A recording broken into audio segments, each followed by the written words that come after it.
Shalom, everybody. Rabbi Edelstein here with a special Friday the 13th installment of Rabbi E in 3, brought to you as always by MEOR, DC. You always need a beginning, so that was a silly one. Friday the 13th, no reason to be sad or scared. Friday the 13th is very special. The number 13, as we'll talk about, in Judaism is a precious, holy number, not, God forbid, a bad number. And the 13th of September is my sister Heidi's birthday. Happy birthday, Heidi Edelstein-Reichert. I love you. Don't always do that, but my only sister, special person. Happy birthday, Heidi. 13th of September. Okay, now, let's get on to the message that's just serious but not scary. I wish I had my harmonica, because I would fake it and pretend to play. The times they are a-changin'. Great Bob Dylan song. The times in Judaism are always a-changin'. Time is not static. Every holiday has a unique opportunity, a unique flavor, a unique spirituality. Every season, for that matter, every day, hour, and minute. Constantly new opportunities, not same old, same old. The true Jewish view of life, there's no same old, same old. What time are we in now in the calendar? It's a precious time.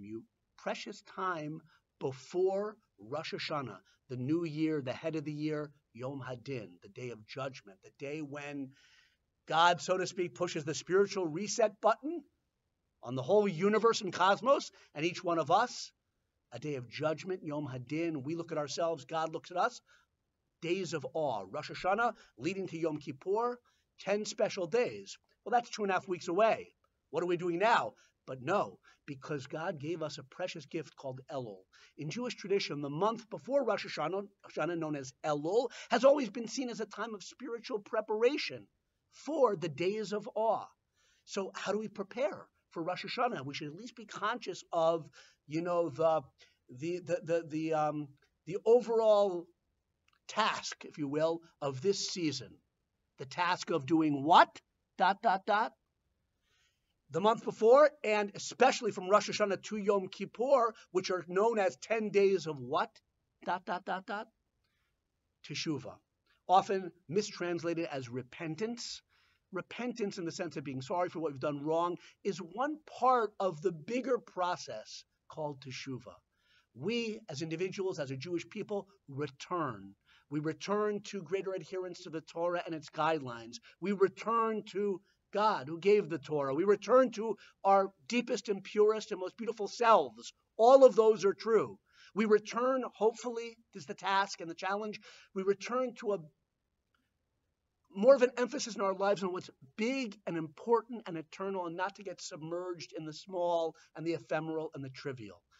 In this month, on the weekday mornings, every morning the shofar is blown in synagogue. It's not a biblical commandment as it is on Rosh Hashanah. It's a custom. But we do it, and Maimonides in his laws of return, in his code of Jewish law, says one of the meanings of the shofar is to wake us up, to look to our souls, look to our actions, look to what's important, clear off the cobwebs or whatever, and just have a bigger look at who we are, what we can be, all in preparation for Rosh Hashanah and the new year to come. Teshuva, to return. I mentioned 13. When we show that willingness to return to God, He responds by sending us blessing, hopefully a good year of life and new life, 13 attributes of divine mercy.